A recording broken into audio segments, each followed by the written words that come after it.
Hey there, thank you so much for joining me. I'm Charlotte with Colorful Teaching for You, and today we are going to be looking at classroom management strategies for new teachers. So if you are someone who is an experienced teacher, this is also going to work for you, but I'm specifically looking at new teachers right now, okay? Or student teachers.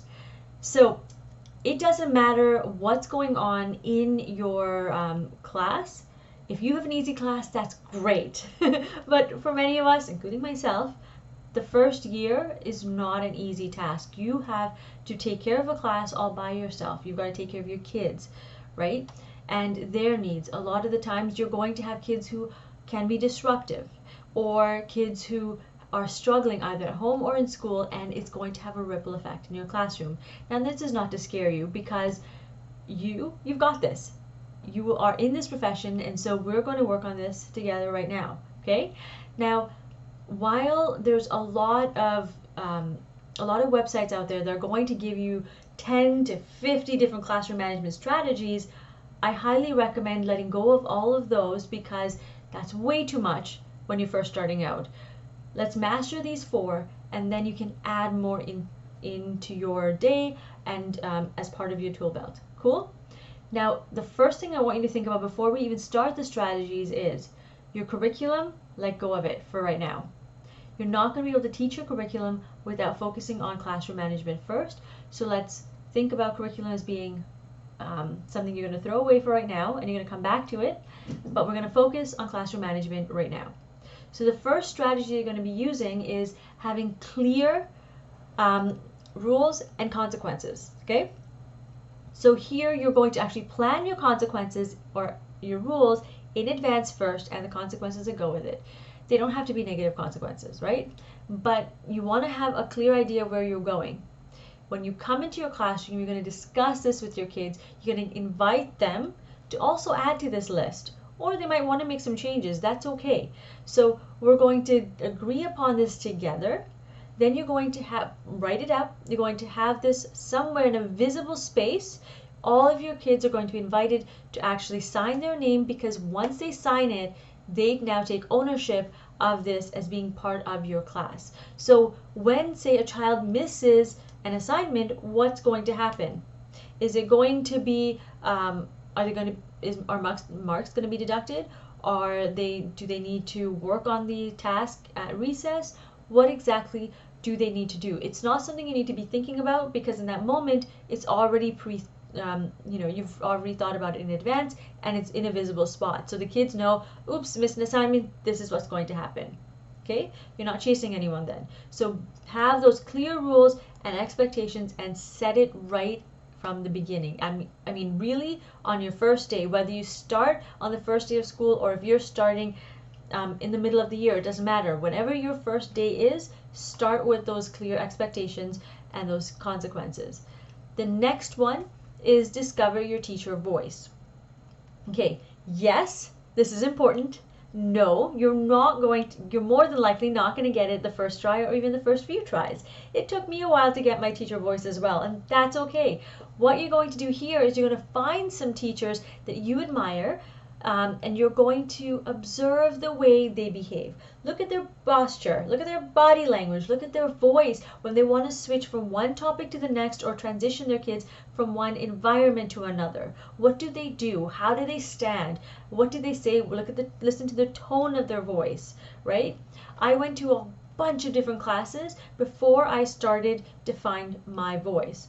And a lot of the times, because your personality is very different from mine or somebody else's, you might not be able to use that person that you admire or those people, their particular style. But what you can do is like put them together. Find your voice by putting it together. Now, in the beginning, it's going to feel unnatural when you try it, but you must try it a few times before you say, no, I don't like it, and it's done. Okay? Once you try it, it's going to start to feel more natural and become a part of your teaching experience. And over time, I promise you, within that first year, if you keep trying these strategies out, you will find your teacher voice, okay? You will do it. I believe in you. I know you can. So the next step after that is to focus on building connection. And this is something you're going to do within that first week of class again. Not just the first day, but right through the first week. You cannot teach the curriculum without this step, okay? When I'm starting a new year fresh with my kids, I do not bother with the curriculum. I actually focus on building these connections. And here's how I do it. I like to play icebreakers within that first week of school. Now, if you were to go to www.colorfulteachingforyou.com/freebies, FREEBIES, you will access my free resource library, and there I have a getting to know you activity. There's a whole bunch of activities in that guide that you can print out and use in your class. It's going to help you get to know your kids. So what I like to do with this is I like to first have them just play these games, and then I collect them. And once I collect them, I get to see what my kids are thinking about, or their answers in more depth, so that I can, because sometimes I forget right away. But if I have it there, I can go back and reread it and look at and get to really understand my kids. Another thing I do with these activities is after I've played it with the first week, every few weeks I might pull out one of these activities and play them, so that we can see if their answers have changed from the beginning to later on when they've answered these questions. And it's super fun because the kids really want to share it too.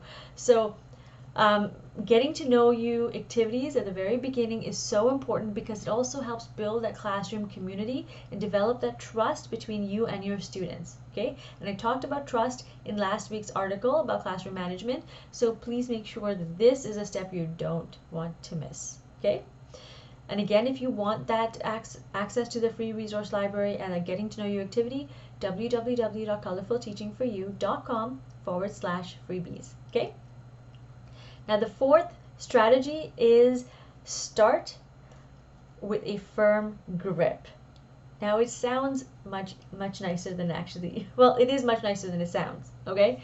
But it is harder to do, at least it was hard for me to do it. So when I first started teaching, I was teaching grade 7, and I learned my lesson really quickly in grade 7, so when I moved off into high school, did not make that same mistake. So in grade 7, I ended up being my kids' friends, and that was terrible. I had to shut it down quickly and put some lessons into place so that they knew that I was not their friend at that moment. I was there for them, but as the adult in the room. The problem was I looked younger than my age, and so I looked closer to their age than I actually was. So if you are starting to become their friend, you need to shut it down. And if you are first starting out as teaching and you're not there yet, I say great. Do not make the mistake of being their friend. Be the authority figure, be the adult, the caring adult in that room there for them. Okay? So when I say starting out firm, those rules and expectations that we talked about in step number 1, you need to make sure that you follow through right away, and you're holding that grip, you're gripping those rules nice and tight, and as time goes by you start to lessen, because the kids start at this point, after a while they get used to this. They don't need you to be holding on so tight. But as soon as a consequence an action takes place that does not meet your rules, consequence follows. Action, consequence, action, consequence. After a while, you start to back away because the kids start to understand. Okay? Make sense? So let's recap really quickly what we've talked about. We've talked about the importance of having classroom management skills in place, and we've talked about just starting with 4 and mastering these 4 before you move on to anything else. We've looked at 4 different activities or management skills, strategies. The first one is have clear rules and consequences. The second one is discover your teacher voice. The third is focus on building connections. And the fourth one is to start with a firm grip. Now these are not easy. I get it, and I'm here for you. So if you need any help with any of this, or if you have questions, please feel free to send me a private message, and I would be happy to get back to you. Okay? And if you need, advice, or if you just need someone to talk to, I would love to help you out. Now, if you are feeling stressed out with planning, I do have a free planning masterclass for you. Please do check out the link associated with this video. It is called Systematic Plan to Super Passionate, and it'll help get you a week in advance so that you are not falling behind and you actually have time for yourself. Because that first year of teaching is one of the most difficult years, and I sympathize and empathize with you because it is difficult. I remember my first year. I don't think I'll ever forget it. It was not an easy year at all. And so if you are struggling, I'm here for you in any way that I can be. All right? Please feel free to message me, and in the meantime, remember to create, experience, and teach from the heart. And I will see you again, same place, same time next week. Take care, my friends. Bye.